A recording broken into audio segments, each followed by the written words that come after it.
हाय दोस्तों, आपका PM study centre में बहुत बहुत स्वागत है। तो चलिए आज के इस वीडियो में हम क्लास 12 मैथ के 324 ए एक्स के आज मॉडल पेपर को हल करेंगे पूरा। जितने भी क्वेश्चन है इसमें, तो इस मैथ के पेपर में कुल 9 प्रश्न होते हैं जो सभी को करना अनिवार्य होता है।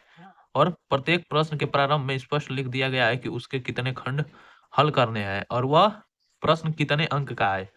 तो चलिए आज के इस मॉडल पेपर गणित के 324 ए एक्स को हल करते हैं। चलिए पहले प्रश्न को हल करते हैं। तो हमारा यहाँ पर दिया गया है पहला प्रश्न कि निम्नलिखित सभी खंडों को हल कीजिए। सही विकल्प चुनकर अपनी उत्तर पुस्तिका में लिखिए। तो हमारा यहाँ पर पहला प्रश्न है कि अवकल समीकरण डी स्क्वायर वाई अपन डी एक्स स्क्वायर बराबर वाई प्लस डी वाई अपन डी एक्स के घात 1/5 का घात होगा। ऑप्शन भी दिया गया है 2 1 5 1/5। इसमें से इस अवकल समीकरण का क्या घात होगा। तो घात ज्ञात करने के लिए अधिकतम कोटि के घात को देखते हैं। तो यहाँ पर अधिकतम कोटि की घात 2 है और इसकी घात तो यहाँ पर 1 है, तो 1 नहीं होगा। देखिए इसे कैसे हल करते हैं। सबसे पहले तो आपको बोर्ड एग्जाम में बता दूं कि ये प्रश्न पहला का पांचों आपको हल नहीं करना है, डायरेक्ट आंसर लिख देना है, क्योंकि हल करने से टाइम की बर्बादी होती है परीक्षा में और समय कम पड़ जाता है। तो चलिए मैं आपको हल कर करके बताऊंगा एक एक क्वेश्चन इस वीडियो में। तो अवकल समीकरण डी स्क्वायर यार वाई अपन डी एक्स स्क्वायर बराबर वाई प्लस डी वाई अपन डी एक्स के पावर 1/5 की घात पूछा है। तो इसको हल करेंगे। सबसे पहले तो हम जानते हैं कि यहाँ पर 1/5 है, तो जब घात को इधर लाएंगे तो 5 हो जाएगा। तो इस प्रकार हम इसको लिख सकते हैं कि डी स्क्वायर वाई अपन डी एक्स स्क्वायर का घात 5 इक्वल टू हमारा वाई प्लस डी वाई अपन डी एक्स। तो घात ज्ञात करने के लिए हम अधिकतम कोटि के घात को देखते हैं। तो हमारा यहाँ पर अधिकतम बार अवकलन 2 बार हुआ है, तो इसका घात 5 है। अतः अतः हमारा कोटि हो जाएगा, अतः कोटि बराबर 2 और घात बराबर हमारा 5 आंसर हो जाएगा। घात पूछा है तो घात ही हमारा 5 आंसर हो जाएगा। चलिए अब दूसरे प्रश्न को देखते हैं। तो यहाँ पर हमारा दूसरा प्रश्न दिया गया है कि निम्नलिखित में से समाकलन cos स्क्वायर एक्स dx का मान होगा। समाकलन cos स्क्वायर एक्स dx का मान क्या होगा। ऑप्शन भी यहाँ पर दिया गया है 4। तो चलिए इसे हल कर हम समझते हैं कि कितना आंसर होगा। तो यहाँ पर हमारा दूसरा प्रश्न वही है कि निम्नलिखित में से समाकलन cos स्क्वायर एक्स dx का मान होगा। तो cos स्क्वायर dx को हम आई बराबर मान लेंगे। तो हमारा समाकलन cos स्क्वायर एक्स और dx। तो cos स्क्वायर dx का समाकलन ज्ञात करने के लिए हम जानते हैं कि हमारा एक फार्मूला है cos 2 थीटा। cos 2x पर धरेंगे इसको, तो cos के पद में हमारा फार्मूला होता है कि 2 cos स्क्वायर एक्स माइनस 1। तो इसी पर हम रखेंगे तो हमारा हो जाएगा, हम cos स्क्वायर एक्स का मान निकालना है तो हमारा यहाँ पर 1 प्लस cos 2x/2 हो जाएगा। इसको बटा में रख देंगे और यहाँ पर हमारा cos स्क्वायर एक्स। तो cos स्क्वायर एक्स के स्थान पर इतना मान रखेंगे तो हमारा हो जाएगा आई बराबर समाकलन 1 plus cos 2x/2 into D x. 1/2 को बाहर करेंगे, अचर पद है, तो 1/2 हमारा समाकलन 1 प्लस cos 2x। अब पारापारी दोनों का समाकलन कर देंगे तो हमारा हो जाएगा आई बराबर 1/2। 1 का समाकलन हमारा हो जाएगा यक्स, यहाँ पर हमारा समाकलन यक्स प्लस प्लस हो जाएगा cos 2x का हम जानते हैं कि साइन 2x/2 हो जाएगा।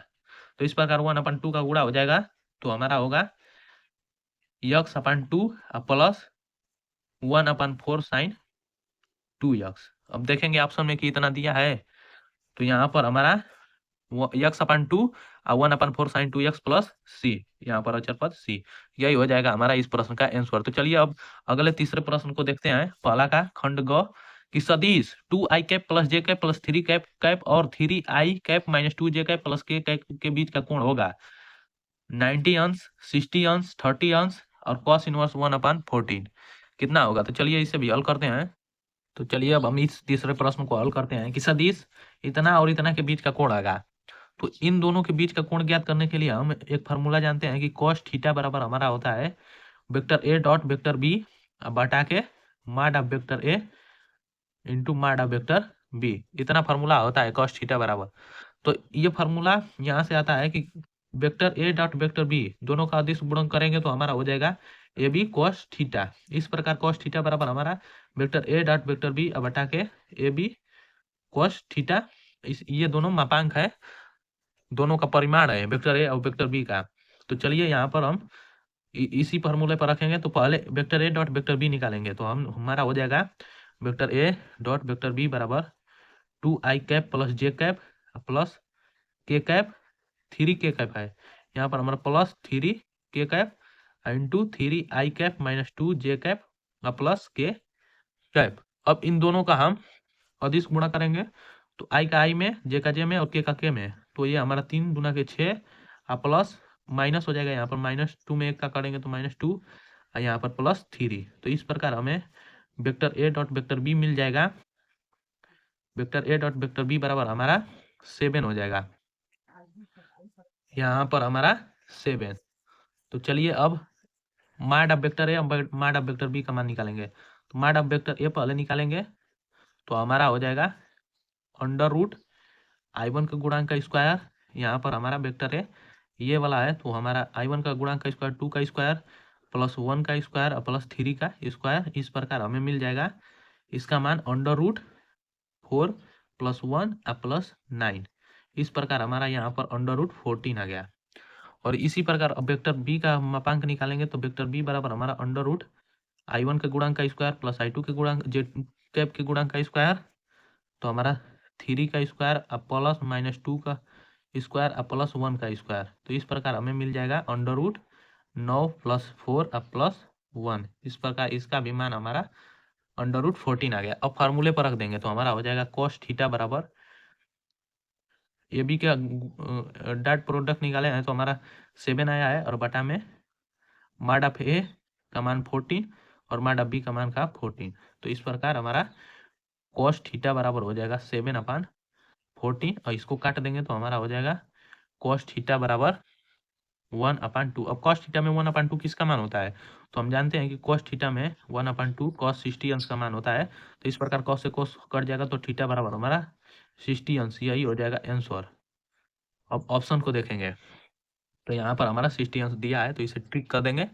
अब आपको बोर्ड एग्जाम में इस तरह से हल कर इसको नहीं लगाना है, क्योंकि ये क्वेश्चन एक ही अंक में पूछा है और वो भी बहुविकल्पीय है। तो इसीलिए हम इसको जल्दी से हल कर बस प्रश्न नंबर 1 ग का उत्तर यहाँ पर डालकर ऑप्शन प्रश्न नंबर 1 ग का यहाँ पर इस तरह उत्तर डालेंगे और ऑप्शन नंबर ये 2 है तो यहाँ पर ऑप्शन नंबर 2 इस तरह का 60 अंश लिख देंगे। यही इसी प्रकार आपको बोर्ड एग्जाम में लिखना है, अन्यथा आप इतना हल करेंगे तो आपके बोर्ड एग्जाम में समय का अभाव बहुत कम ही रहता है और पता ही नहीं चलता है कि कब 3 घंटे 15 मिनट बीत गए।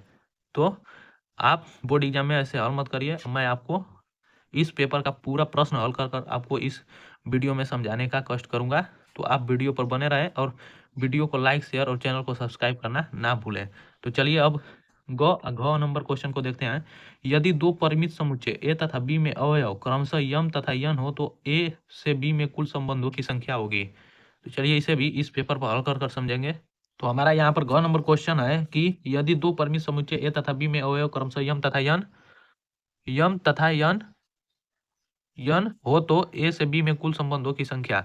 तो इसे भी हल करेंगे हम। तो यहाँ पर ए दो परिमित समुच्चय है तो ए में संबंधों की संख्या अवयव की संख्या ए है और अवयव की संख्या क्रमशः यम और यन। तो अवयव की संख्या यहाँ पर यम है और बी में हमारा यहाँ पर अवयव की संख्या यन है। तो इन दोनों का यहाँ पर ऑप्शन पहला है कि 2 के पावर यम प्लस यन, दूसरा कि 2 के पावर यम यन, तीसरा कि यम क्रॉस यन और चौथा ऑप्शन है कि यम प्लस यन। क्या होगा अवयव की संख्या? दोनों में कुल संबंधों की संख्या क्या होगा? तो दोनों में संबंधों की संख्या हमारा हो जाएगा M cross N. Option number 3 is correct answer, यही होगा यम क्रॉस यन। क्योंकि देखिए यहाँ पर एक समुच्चय यहाँ पर दिया गया है जैसे 1,2,3 और यहाँ पर दिया गया है 4,5,6। तो अब पूछा जाएगा कि इन दोनों में संबंधों की संख्या कितनी होगी। तो एक बार तो एक का संबंध 4 से होगा, जैसे यहाँ पर देखिए निकालेंगे तो एक का संबंध 4 से होगा, फिर एक का संबंध यहाँ पर 5 से भी होगा और यहाँ पर एक का संबंध 6 से भी होगा और इसी प्रकार अब 2 का संबंध 4 से होगा। तो 2 का संबंध 4 से और 2 का संबंध 5 से और इसी प्रकार 2 का संबंध 6 से और फिर यहाँ पर लेंगे तब 3 का संबंध 4 से, 3 का संबंध 4 से और यहाँ पर 3 का संबंध 5 से और इसी प्रकार 3 का संबंध 6 से। तो यहाँ पर हमारे कुल संबंधों की संख्या 3 3 6 3 9 हो गई। और इसमें अवयव क्रमशः यम और यन दिया गया है, तो यहाँ पर 1 2 3, तो इसमें भी 3 है और इसमें भी 3 है, तो 3 में 3 का गुणा कर दिए तो 9 नहीं आ गया। तो इसी प्रकार ए और बी में कुल अवयव की संख्या का गुणा कर देंगे तो कुल संबंध हमारा निकल जाएगा। तो चलिए अब यहाँ पर अंतिम प्रश्न पहला का देखते हैं। खंड अंग है, यदि ए बराबर 1 2 3, बी बराबर 2 3 4, तो निम्न में से ए से बी में फलन, ए से बी में फलन ज्ञात करना है। तो चलिए इसे भी हम पेपर पर समझेंगे। तो हमारा यहाँ पर पांचवा प्रश्न है कि यदि ए बराबर समुच्चय 1 2 3, बी बराबर 2 3 4, तो निम्न में से ए से बी में फलन होगा। यहाँ पर ऑप्शन भी दिया गया है कि पहला ऑप्शन 1,2 1,3 2,3 3,3, और दूसरा ऑप्शन है कि 1,3 2,3 और 3,3 2,3। ऑप्शन चारों में से कौन ऑप्शन सही होगा? तो हम जानते हैं कि ए से बी में फलन हमें ज्ञात करना है। तो ए से बी में फलन हम ज्ञात करेंगे तो हमारा यहाँ पर हो जाएगा ऑप्शन नंबर, तो यहाँ पर हमारा ऑप्शन नंबर 4 ही सही होगा। 1,2 देख लीजिए यहाँ पर हमारा दिया है गया है कि ए बराबर 1,2,3 और बी बराबर 2,3,4। तो ए से बी में संबंधों की फलन होगा। तो फलन के लिए हम जानते हैं कि फलन किसे कहते हैं? यदि ए का संबंध बी से है तो ए का संबंध सी से नहीं हो सकता। ए का संबंध एक व्यक्ति से है तो उसका संबंध एक ही व्यक्ति से होना चाहिए, दो व्यक्तियों से नहीं होना चाहिए। तो यदि हम ए का संबंध बी से कर रहे हैं और इसी में हम ए का संबंध सी से कर रहे हैं तो ये हमारा नहीं होगा, फलन नहीं होगा। यदि ए का संबंध हमारा बी से होगा और इसी प्रकार हमारा सी का संबंध ए से होगा तो ये फलन होगा, लेकिन ए का संबंध बी से और ए का संबंध सी से तो ये फलन नहीं होगा। तो इसी प्रकार यहाँ पर ऑप्शन मिलाएंगे तो यहाँ पर पहला ऑप्शन दे रहा है यहाँ पर कि एक का संबंध 2 से भी है और एक का संबंध 3 से, तो ये तो पहले ही गलत हो जाएगा। इसी प्रकार दूसरा में ए का संबंध 3 से और 2 का संबंध 4 से, तो ये फलन होगा। लेकिन ए से बी में, तो ए से बी में 3 भी है तो 3 का संबंध भी किसी से होना चाहिए, तो ये भी गलत हो जाएगा। और इस प्रकार हम देखेंगे यहाँ पर तीसरा, तो 1 का संबंध 3 से और 2 का संबंध 3 से और 3 का संबंध 3 से है, लेकिन यहाँ पर एक और अवयव है तो 3 का संबंध 4 से नहीं है। तो इस प्रकार यह भी ऑप्शन गलत होगा। और चौथा ऑप्शन हमारा सही होगा कि यहाँ पर हमारा हो जाएगा चौथा ऑप्शन।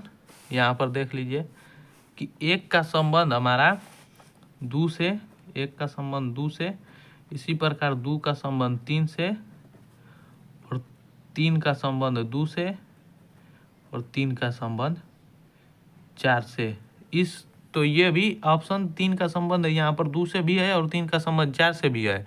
इस प्रकार चौथा ऑप्शन भी गलती होगा, लेकिन तीसरा ऑप्शन ही सही होगा। 3 का संबंध 3 से, यहाँ पर 2 का संबंध 2 से, ये ऑप्शन भी गलत होगा। यहाँ पर हमारा यहाँ पर ऑप्शन तीसरा ही सही होगा कि 1 का संबंध 3 से और 2 का संबंध 2 से और 3 का संबंध 3 से, यही ऑप्शन सही होगा। क्योंकि यहाँ पर चौथा ऑप्शन लेते थे तो 3 का संबंध 3 से भी है और यहाँ पर 3 का संबंध 4 से भी है, तो यह फलन नहीं होगा, यह गलती होगा और हमारा तीसरा ऑप्शन ही सही होगा।